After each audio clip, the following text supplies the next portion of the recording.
Hi friends, வாங்க மீன் குழம்பு எப்படி வைக்கிறதுன்னு சொல்கிறேன்.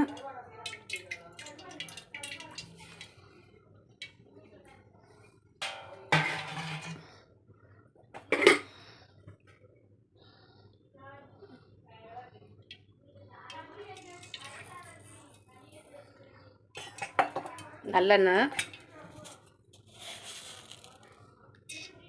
கடுகு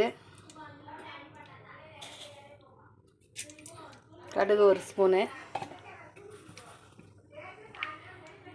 வெந்தயம் 1/4 ஸ்பூனு, கடுகு எண்ணெய் ஊற்றி கடுகு வெந்தயம் போட்டிருக்கேன். பொரியுது. பச்சை மிளகாய் 2 போட்டிருக்கிறேன். தாளிக்க வெங்காயம்,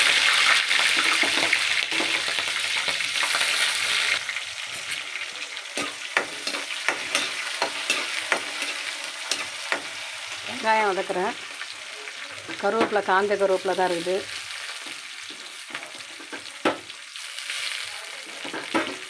தக்காளி,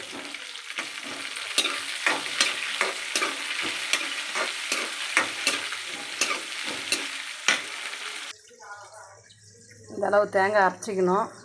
தேங்காய் அரைக்கும் போதே 3 ஸ்பூன் மிளகாத்தூள் வச்சுருக்கிறேன், குழம்புத்தூள். இதையும் இதோட போட்டு அரைச்சிக்கிறேன்.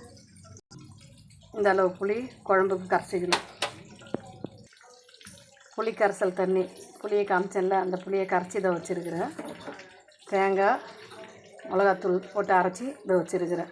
இப்போ இதில் கலந்து குழம்பு கூட்டி ஊற்றிடணும். தேங்காய், மிளகாத்தூள், குழம்புத்தூள், தனி மிளகாத்தூள் எல்லாம் அரைச்சி புளி கரைச்சிக்கிறதுல எல்லாத்தையும் கலந்துட்டேன். அதை இப்போ குழம்பு கூட்டினதில் ஊற்றுறேன். தாளிச்சதில் குழம்பு கூட்டி ஊற்றிட்டேன். இன்னும் உப்பு தான் போடணும். குழம்பு தாளித்து விட்டுட்டு புளி கரைசலில் தேங்காய் அரைச்சது, மிளகாத்தூள், குழம்புத்தூள் எல்லாம் போட்டு கலந்து தாளித்து ஊற்றுனதில் ஊற்றிட்டேன். குழம்புக்கு தகுந்த உப்பு போட்டிருக்கிறேன். குழம்பு நல்லா கொதி வந்துடுச்சு. மீன் கழுவி உப்பு, மஞ்சத்தூள், தனி மிளகாத்தூள் போட்டு பெசரி வச்சுருக்கிறேன்.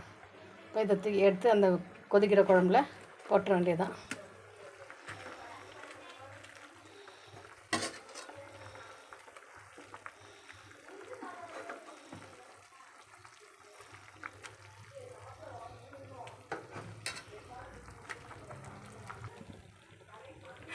மீன் குழம்பு ரெடி ஆயிடுச்சு.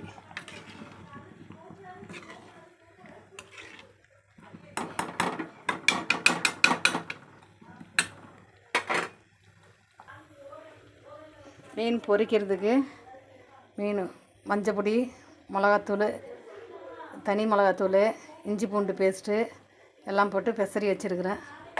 பொரிக்கணும். எண்ணெய் காயுது.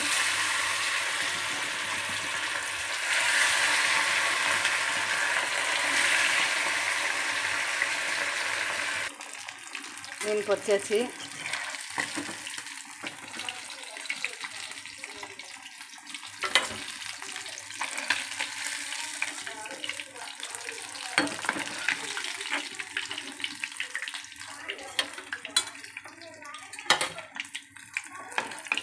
சாப்பிட்லாம் வாங்க.